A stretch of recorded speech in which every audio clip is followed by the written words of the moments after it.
નમસ્કાર દર્શક મિત્રો, TV17 પર આપનું સ્વાગત છે। માનનીય પ્રધાનમંત્રી શ્રીના વરદ હસ્તે જાન્યુઆરી 2018માં સમગ્ર ભારત દેશમાં 112 જિલ્લાઓમાં એસ્પિરેશનલ ડિસ્ટ્રિક્ટ પ્રોગ્રામ શરૂ કરવામાં આવેલ, જેમાં ગુજરાત રાજ્યના દાહોદ અને નર્મદા જિલ્લાઓનો સમાવેશ કરવામાં આવેલ। એસ્પિરેશનલ ડિસ્ટ્રિક્ટ પ્રોગ્રામમાં મળેલ સારા પરિણામોના આધારે આ પ્રોગ્રામને તાલુકા કક્ષા સુધી લઈ જવા માનનીય પ્રધાનમંત્રી શ્રી દ્વારા વર્ષ 2023માં એસ્પિરેશનલ બ્લોક પ્રોગ્રામ શરૂ કરવામાં આવેલ।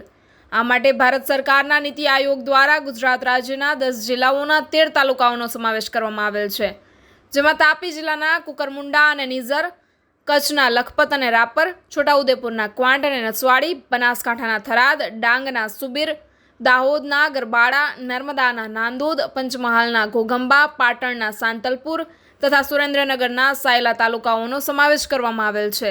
નીતિ આયોગ દ્વારા બંને કાર્યક્રમોની પ્રગતિ માટે પસંદગીના 6 સૂચકાંકો પર ધ્યાન કેન્દ્રિત કરવા તેમને સંપૂર્ણતા સુધી લઈ જવાના ઉદ્દેશ્ય સાથે 4 જુલાઈ 2024થી 30 સપ્ટેમ્બર 2024 સુધી 3 મહિનાનું સંપૂર્ણતા અભિયાન શરૂ કરવામાં આવેલ। સંપૂર્ણતા અભિયાનને સફળતાપૂર્વક પૂર્ણ કરવા બદલ રાજ્ય તથા જિલ્લા કક્ષાએ અધિકારી તથા કર્મચારીઓને સન્માનિત કરવા સન્માન સમારોહનું આયોજન કરવામાં આવેલ છે, જેના ભાગરૂપે તારીખ 29/7/2025ના રોજ મહાત્મા મંદિર ખાતે માનનીય મુખ્યમંત્રીશ્રીની અધ્યક્ષતામાં રાજ્ય કક્ષાના સંપૂર્ણતા અભિયાન સન્માન સમારોહનું આયોજન કરવામાં આવેલ છે। આ સમારોહ દરમિયાન નીચે મુજબના મેડલ આપવામાં આવનાર છે। સચિવ શ્રીમતી આદ્રા અગ્રવાલ, આમંત્રિત સર્વ મહાનુભાવ, પ્રેસ મીડિયાના મિત્રો, સૌને મારા નમસ્કાર।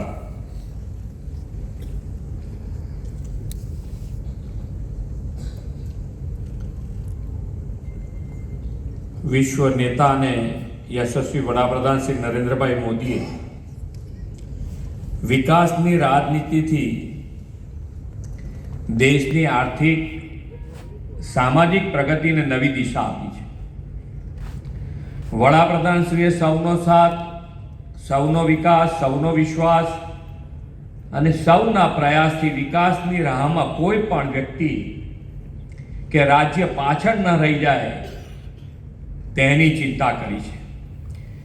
તેમણે હાંસિયામાં ધકેલાયેલા ગયેલા લોકો અને સન્માનભેર જીવે તે માટે વ્યવસાય અને રોજગારીની તકો આપીને આત્મનિર્ભર બનાવ્યા છે।